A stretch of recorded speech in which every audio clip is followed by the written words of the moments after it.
مهران چه خبره؟ یه نمایشگاه زیورالات برندهای لباسن، آرایشی بهداشتی هن، بیزینس این شکلی لوکس ایرانی هستن که دور هم دیگه جمع شدن و خب اسمش هم راوی هستش دیگه، خیلی معروفه. ما با اکیپ قویشون دوستانی که دارن یه اکیپ خیلی قوی دارن که برای چندمین بار هستش که این راوی رو راه اندازی کردن. حال ستاپیم، الان حدودا ساعت 11 صبح، بنرها رفتن بالا. خب سپهر داره آب میوه را آماده میکنه، مادر همه کارا رو میکنه. مهران نظارت میکنی؟ ما که نظارت میکنیم ما در یه کاری فالوده بستنی آقا مهران؟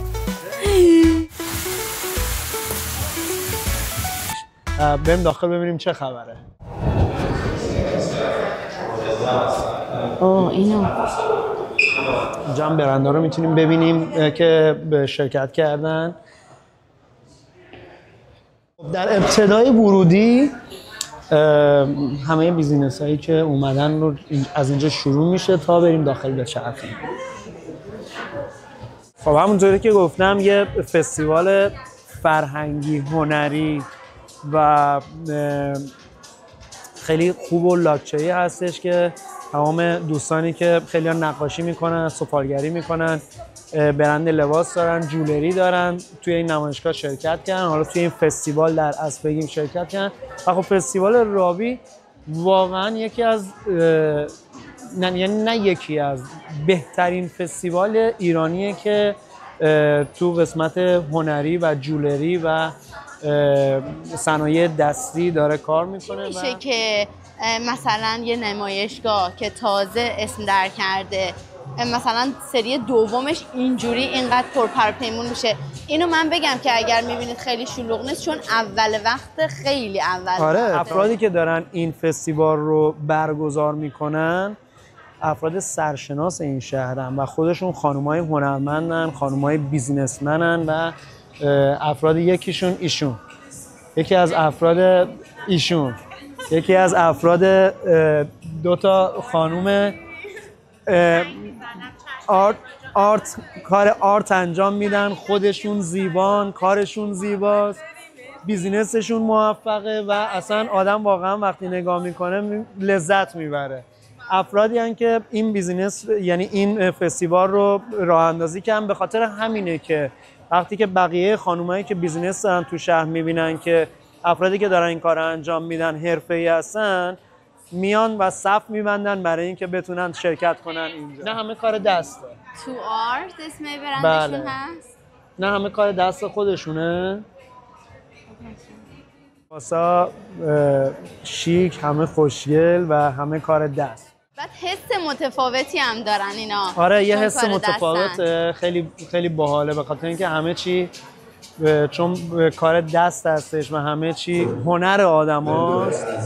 آدم واقعا یه حس دیگه ای داره نسبت به اینکه میره یه جایی، مثلا یه فروشگاهی که همه چی حالا دوخت کارخونه است یا ساخت کارخونه است، خیلی فرق میکنه. ببینید این میشه که آدما میان و استقبال میکنن، به خاطر اینکه آدم این همه زیبایی رو نمیتونه توی این کارهای شرکتی پیدا بکنه. ایمپریال کافه، بله. قربون شما. خیلی آدم باید ابتکار عمل داشته باشه. اینه، شما ایده رو نگاه کن. حتی آقا مهران کلاهاشون هم خیلی متفاوته. اینا کار دست خودتون هستش؟ کار دست، کاری که روش انجام دادم کاری که روش انجام دادم، ولی ایده ها از خودتونه. دیزاین خودمه. چقدر قشنگ. یکی دو تا هیچ کدوم بیشتر تولید نمیشه. اینه که به آدما دوست دارن توی ایونت های اینجوری شرکت بکنن، به خاطر اینکه واقعا تک تک دوستانی که الان اینجا هستن کارشون یونیک و خاصه. یکی از بهترین دیجی ها که من تازه باهاش آشنا شدم، علی لاج. ناصرالدین شاه رو ببین. سکن. با خانومش. اونم خانومشه. ویژه ناصرالدین شاه به ورزش بانوان. هی بهتون میگم ورزش بکنید. ورزش نکنید شبیه ناصرالدین شاه میشید. اینا خوراک سفره شب عیده. ما در خدمتتونیم. دکتر سنت هم که دیگه ما داریم توی کافه باش کار میکنیم.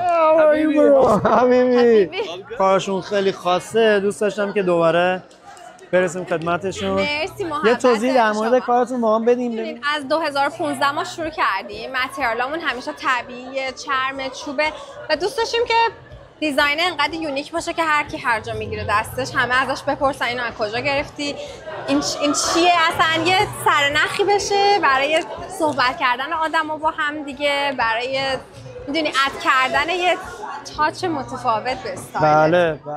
ندا خانوم دیگه حرف اول رو تو شهر میزنن دیگه، برای اینشورنس کمپانی‌ها مخصوصاً کسایی که کمپانی دارن. ندا خانوم شما خودتون در واقع دفتر ایجی هستیم، تمام انواع بیمه رو انجام میدیم، 0 تا 100 اینشورنس و اینوستمنت و خیلی هم خوشحالیم باعث افتخاری که در کنار شما واسه میگریشن شهرم که دست ایشون هستش.